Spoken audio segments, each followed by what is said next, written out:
Imagine this. You're watching the World Cup, and there's this one player who's absolutely unstoppable. Every touch, every pass, every goal, pure magic. He's carrying his country on his back, making history, and the world is in awe. But then, the club season starts, and suddenly he's a ghost. No goals, no impact, just a shadow of the player he was on the international stage. It's a mystery that has baffled fans for years. Some players rise to the occasion when wearing their national jersey, but when they step onto club stage, it's a completely different story. Why does this happen? Is it the pressure, the tactics, or just bad luck? Today, we're looking at 30 footballers who shone for their country, but struggled at club level. From World Cup heroes to players who never found their rhythm in club football, get ready, because some of these names will shock you. At number 30, we have Andrej Kramarić.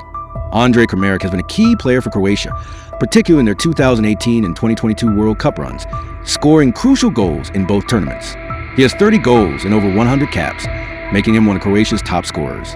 But despite proving his importance on the big stage, his club career has been inconsistent. He had an unsuccessful spell at Leicester City before finding stability at Hoffenheim in the Bundesliga. At number 29, we have Guillermo Ochoa. Guillermo Ochoa has built a reputation as a World Cup specialist, producing heroic performances for Mexico in multiple tournaments. He made 11 saves in a stunning display against Brazil in 2014 and was equally impressive against Germany in 2018. Despite his international brilliance, he never secured a move to an elite European club, spending most of his career at mid-table teams like Standard Liège, Málaga, and Ajaccio. His 5 World Cup appearances and consistent performances for El Tri have made him a national icon. At number 28, we have Dunga. Dunga captained Brazil to their 1994 World Cup triumph, leading with defensive discipline and tactical intelligence. He also played a key role in Brazil's run to the 1998 World Cup final, showcasing his leadership and ability to control the midfield. But while he had a solid club career in Brazil, Italy, Germany, and Japan, he was never considered one of the world's best club players. At number 27, we have Claudio Caniggia. Claudio Caniggia shone at the 1990 World Cup, linking well with Diego Maradona as Argentina reached a second straight final. He was key in their 1991 Copa America win, too, and played in the 1994 World Cup, earning 50 caps and scoring 16 goals. However, his club success was limited. He only won trophies at River Plate before breaking into the team, and his time in Italy was blighted by a 13-month ban for taking cocaine. Later, he claimed silverware with Rangers in Scotland and won the Qatar Cup with Qatar SC. At number 26, we have Stern John. Stern John is the all-time leading scorer for Trinidad and Tobago, netting 70 goals and 115 caps. He played a crucial role in their historic qualification for the 2006 World Cup, the nation's first and only appearance on football's biggest stage. While he had a respectable club career in England's lower leagues with Birmingham City and Nottingham Forest, he never played at the highest level of European football. At number 25, we have Landon Donovan. Landon Donovan remains the USA's joint top scorer, with Clint Dempsey on 57 international goals, and is the country's all-time assist leader. He was the face of American soccer for over a decade, starring in 3 World Cups and delivering unforgettable moments, such as his dramatic stoppage time winner against Algeria in 2010. Despite brief European stints with Bayer Leverkusen, Bayern Munich, and Everton, he never secured a permanent top-tier European move. His international legacy, including for CONCACAF Gold Cup wins, far outweighs his club success. At number 24, we have Carlos Valderrama. Carlos Valderrama was a heartbeat of Colombia's golden generation, captaining the team at 3 consecutive World Cups, 1990, 1994, and 1998. His incredible passing, vision, and flamboyant playing style made him one of the most recognizable footballers in history.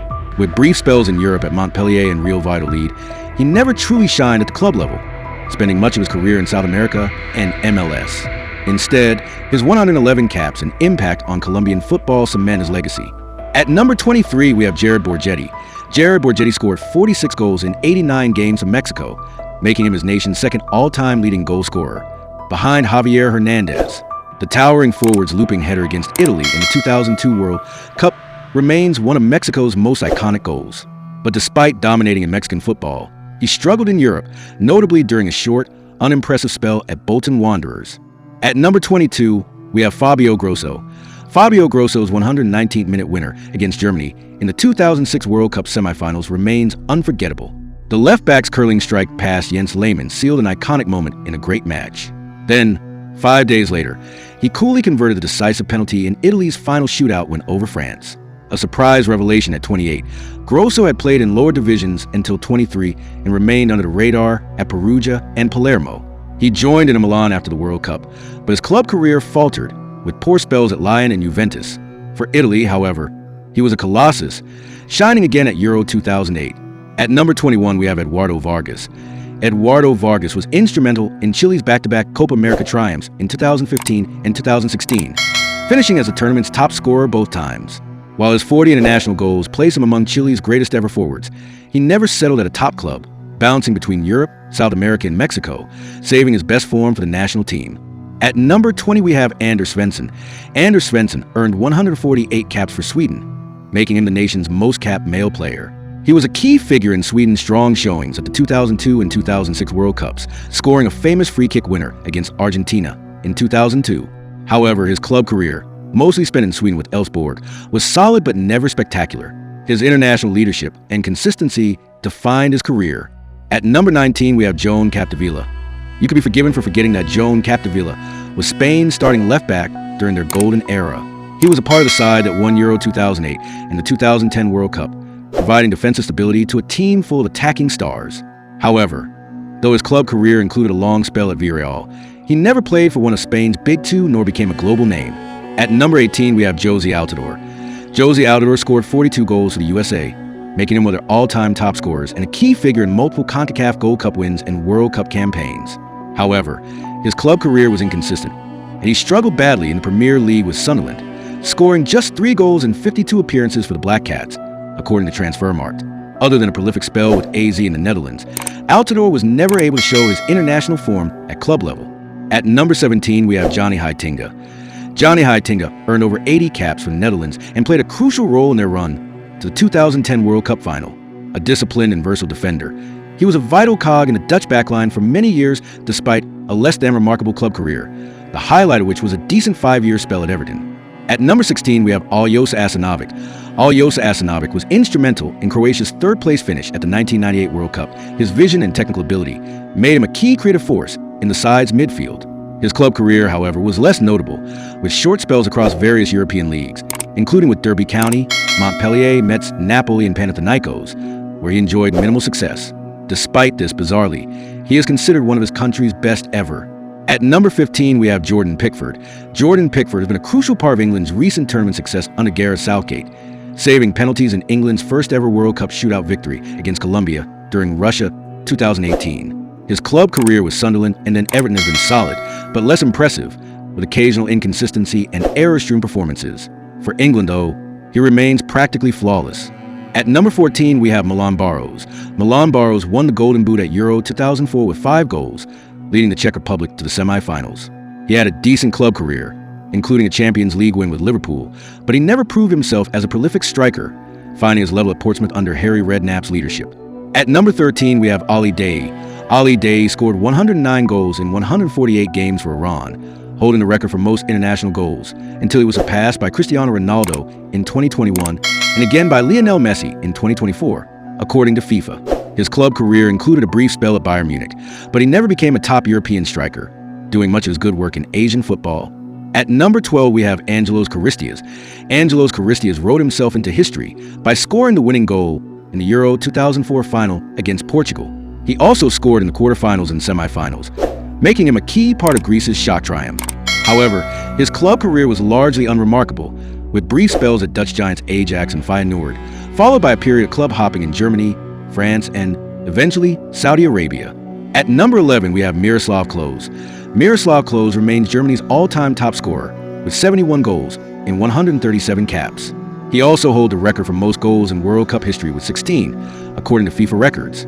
Despite relatively successful club spells at Werder Bremen, Bayern Munich, and Lazio, his clinical finishing and movement thrived most in Germany's setup, particularly in tournament play. At number 10, we have Keisuke Honda. Keisuke Honda was Japan's standout performer in multiple World Cups, scoring crucial goals in 2010, 2014, and 2018. In doing so, he became the first Japanese player to score in 3 different World Cups. While he had a decent club career, including a spell at AC Milan, he never truly dominated at club level. His leadership and flair shone brightest in international tournaments. At number 9, we have Karel Poborský. Karel Poborský's lofted goal against Portugal in Euro 1996 remains one of the tournament's most memorable moments. He played a key role in the Czech Republic's run to the final, earning a move to Manchester United. However, his club career never reached great heights, and he struggled for consistency at United and Lazio. At number 8, we have Harry Maguire. Harry Maguire was a key defender for England during Gareth Southgate's tenure, particularly excelling in the 2018 World Cup and Euro 2020. His aerial dominance and composure helped England reach their first major final in over 50 years. However, at Manchester United, he continues to face frequent criticism and has had a tumultuous relationship with successive managers, being stripped of the captaincy and finding himself in and out of the team. At number 7, we have Xherdan Shaqiri. With over 100 caps and as one of Switzerland's all-time top scorers, Shaqiri has delivered in multiple major tournaments, becoming the first player to score at the last 6 major international championships: 2014 World Cup, 2016 Euro, 2018 World Cup, 2020 Euro, 2022 World Cup, and Euro 2024, as reported by AP News. Though he has played for enormous clubs such as Bayern Munich, Inter Milan, and Liverpool, he was never a regular starter at any of them. His explosive performances and knack for scoring spectacular goals for Switzerland remain his defining legacy. At number 6, we have Robson Kanu. Robson Kanu became a national hero with his stunning Cruyff-turn goal against Belgium in Euro 2016, playing a vital role in Wales' historic run to the semi-finals. However, at club level, he mostly played in the Championship, the English second tier, and never had a prolific season. It's fair to say his international peak far exceeded his club career. At number 5, we have Asamoah Gyan. Asamoah Gyan is Ghana's all-time leading scorer with 51 goals and 109 caps.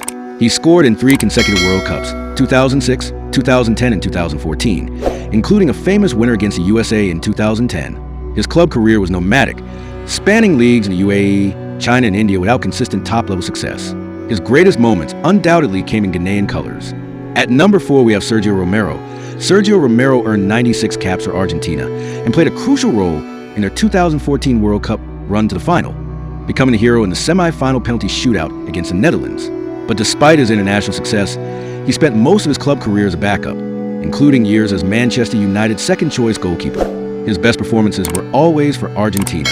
At number 3, we have David Healy. David Healy scored 36 goals in 95 games for Northern Ireland, making the nation's all-time top scorer.